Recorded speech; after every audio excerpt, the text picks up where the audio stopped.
Pelé completa 80 anos e com ele uma história que já percorreu os 4 cantos do planeta. O admirado jogador de futebol, que chegou a conquistar 3 Copas do Mundo, já pisou pelos mais diversos gramados. E o Maranhão não deixou de ser palco do rei.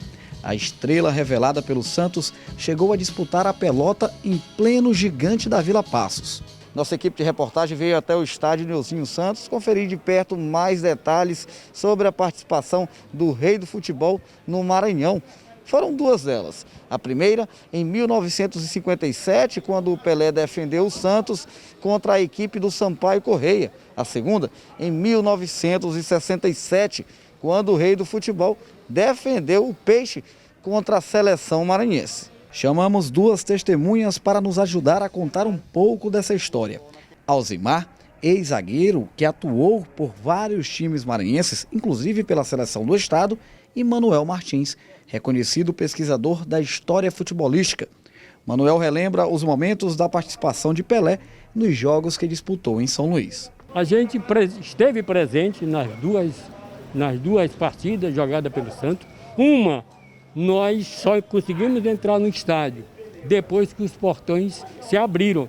No jogo em que o Santos ganhou de 2-1 do Sampaio Corrêa. O pesquisador também solta pra gente uma curiosidade. Teve jogador maranhense que infernizou a vida do maior craque da história.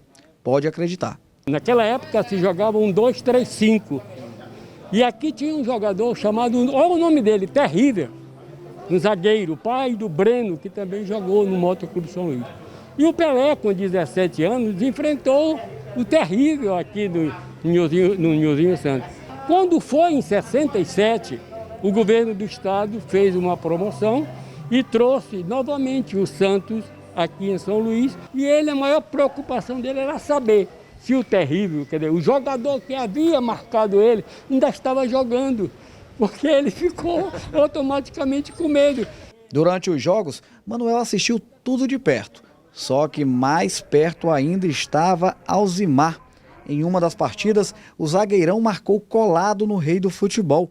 Orgulhoso e com toda razão, ele nos mostra alguns registros daquele momento. Eu tinha uma tese, eu defendi uma tese, toda vez que eu jogasse contra um craque, eu mostrava o melhor que eu sabia, o melhor que eu tinha dentro de campo. Eu não tinha medo de ninguém, eu tinha respeito. Como a Pelé era um fora de série, era um mágico. O ex-zagueiro conta ainda que naquele dia estava determinado a bloquear as jogadas de Pelé, mas também tinha outro objetivo. Ao fim do jogo, queria uma camisa do rei. A marcação foi boa, mas a camisa, por culpa do técnico santista, não saiu. Eu estava com a intenção de pedir uma camisa para ele, mas ele saiu antes de terminar o jogo, foi substituído antes de terminar o jogo. Eu estava com essa intenção, mas de resto foi normal. Nessa reportagem tem mais testemunha da vinda de Pelé ao Maranhão. E esse tem tudo a ver, até no nome, Pelézinho. A foto que não resistiu bem ao tempo é uma rica lembrança.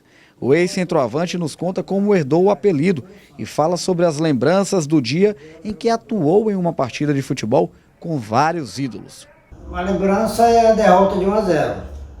Depois disso eu tenho a minha participação como jogador, jogando contra os melhores jogadores brasileiros na época, entre eles Pelé, Carlos Alberto, Orlando, Edu, Coutinho e outros.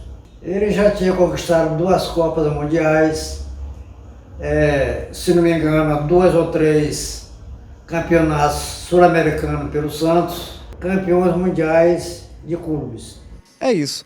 Por alguns momentos, o futebol maranhense se cruzou com a história de Edson Arantes do Nascimento, o maior orgulho do futebol brasileiro, que chega aos 80 anos de idade com a certeza que já é eterno.